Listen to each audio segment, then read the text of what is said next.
formación, ¿no? Entonces, siempre que estoy yo conversando con mis alumnos y los alumnos, pues, para ellos es muy difícil entender por qué las sociedades latinoamericanas tienen tantos problemas, ¿no? Cuando mal que bien fueron tan bien colonizadas, ¿no es cierto?, como sucedió en Estados Unidos, en el norte, pero somos pues completamente opuestos. Estados Unidos es hijo de la reforma de Lutero, ¿no? Entonces, de ahí viene el individualismo. Nosotros somos hijos pues de la cuarta reforma, ¿no? Nosotros nos mantuvimos en un espíritu completamente cerrado, cuasi medieval, ¿no? Entonces ha sido muy difícil que surja en nosotros esto que ha surgido, esto ha comenzado a surgir ya con los tiempos casi por inercia, ¿no? Este espíritu, no sé, esta iniciativa individual por hacer empresa, por tratar de salir adelante. Aquí creo que en el Perú se ha tenido que hacer porque ya no ha habido más alternativa, ¿no es cierto? Allá se hace porque esas fueron las bases fundacionales de esa sociedad, ¿no? Entonces por eso es que es completamente distinto, ¿no? Una sociedad, por eso es que ahora ha tenido tantos problemas Obama para pasar incluso la reforma sanitaria, ¿no? Reforma de salud. ¿Por qué? Porque no solo por la fuerza enorme que tienen las grandes corporaciones, la banca internacional, que sin duda pues son los que gobiernan el mundo de hoy en día, sino esencialmente porque tampoco pues la sociedad tiende a entender esto que sienten como una agresión ante esa visión individual, ¿no? 4:25 la hora oficial en todo el país. Breve pausa, retornamos. Creo que 2 años y medio, tuve un compatriota sociólogo casi generacional, de extraordinario talento que vive en México, nuestro buen amigo Eduardo Bueno León. Hicieron una carta pública, me parece que fue en Correo o en Perú 21. Un artículo de crítica al gobierno y con marcado énfasis en las tácticas del señor Alan García.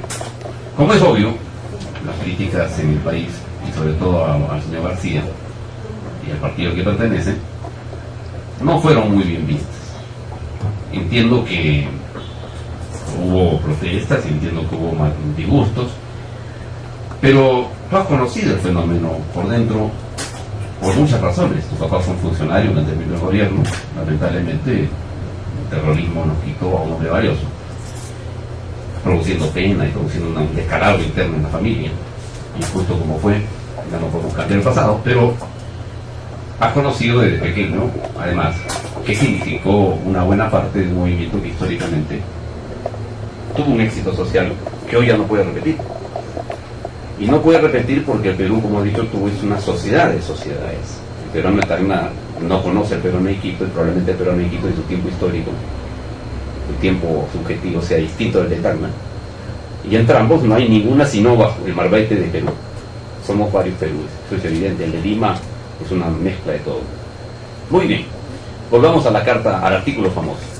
En ese artículo decían muchas cosas, decían ustedes, Eduardo Bueno y tú, muchas cosas. Eso terminó, entiendo yo, de distanciarte de algunas raíces.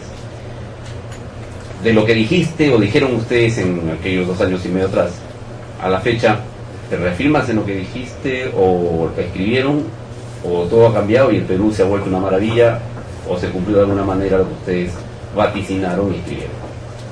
Bueno, el artículo era básicamente eso, un poco la orientación política e ideológica que le estaba dando el presidente Alan García a su gobierno en relación con la promesa de su propio partido, ¿no? Entonces lo que nosotros sosteníamos, eso fue ya hace 3 o 4 años, era, y lo hicimos con la más absoluta franqueza, porque no tenemos ningún interés, no teníamos ni tenemos ningún interés al interior del partido, ¿no? Que era simplemente que Alan García estaba haciendo lo que no había hecho ningún presidente conservador, es decir, estaba llenando todo el espacio, ¿no?, que no habían podido llenar todos los líderes de derecha, ¿no? Eso tengo entendido que lo ofendió muchísimo al presidente García, pero lamentablemente el tiempo ha confirmado eso, ¿no? Ahora, lo cual no significa que sea, yo creo que se tomó mal la crítica, más bien era una crítica constructiva,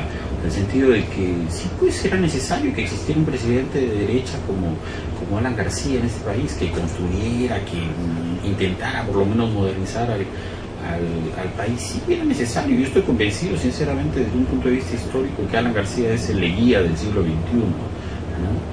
Porque ¿Él se cree Pirola? A la modernización. ¿Él se cree Pirola? Yo creo que no podría subirse al caballo en primer lugar, ¿no? Sería muy difícil.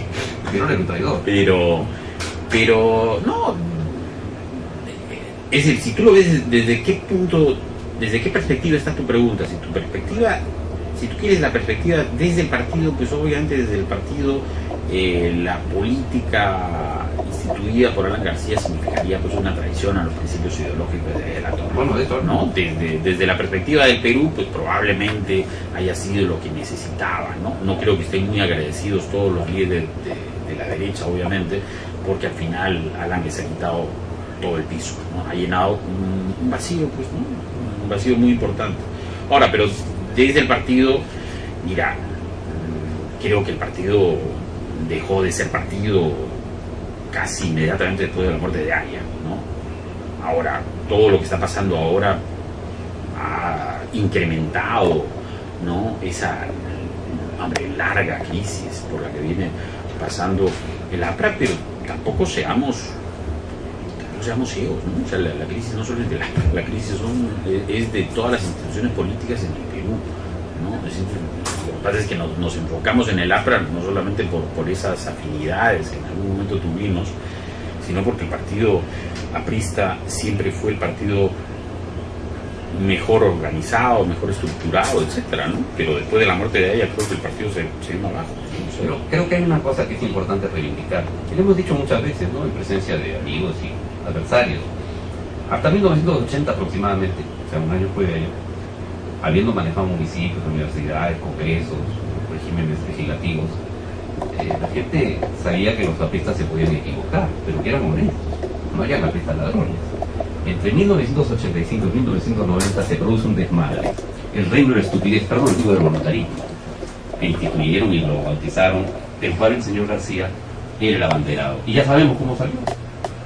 Ya sabemos cómo se fugó, que se escondió en un túnel sin agua, y además a la Embajada de Colombia, como dije en un artículo en esos años, para imitar pues a la Torre. Qué lástima que las diferencias eran más o menos notables. Había un hombre honesto, hizo presidentes, hizo parlamentarios, llevó como el Moisés al pueblo, al Monte Sión, a un pueblo, pero no llegó. Y además se fue sin nada, hasta la tumba donde moran los restos de la Torre, es una tumba prestada. El señor García vive en París, y no me corro decirlo. Entonces hay diferencias más o menos notables. Entre el 2006 y la fecha, la característica distintiva, animosa, anímica, espiritual, psicológica, que uno escucha refiriéndose a la gente del APRA, sin discriminación de ninguna clase, es que son unos ladrones redomados. Dime tú si eso no es una condición ofensiva o si no es un asunto que da nota de una evolución bastante profunda en la psicología interna del pueblo. Es ofensiva especialmente para aquellos que en algún momento determinado conocimos gente que se sacrificó, que entregó su vida por un ideal, que murió completamente pobre, ¿no? Entonces, pensando en esos militantes, sin duda, ¿no? Sin duda que sí. Ahora, pero lo que también tenemos que decir es que esto no solo es el APRA, es, tú dime, un gobierno que no haya sido corrupto en el Perú, especialmente en los últimos, no sé, los últimos 20, 30 años. Es decir, la corrupción lamentablemente está institucionalizada, y el grave error del APRA o de Alan García ha sido no revertir esa situación que se conocía de antemano, ¿no? Entonces, bueno, pues nosotros conocemos bien a Aya, pues Aya decía que la historia del país se va a construir con sangre o con lodo, ¿no? Y las páginas serán escritas, ¿no? Con gloria o con vergüenza. Lamentablemente, pues están siendo escritas pues, páginas de vergüenza, más con lodo que con sangre, ¿no?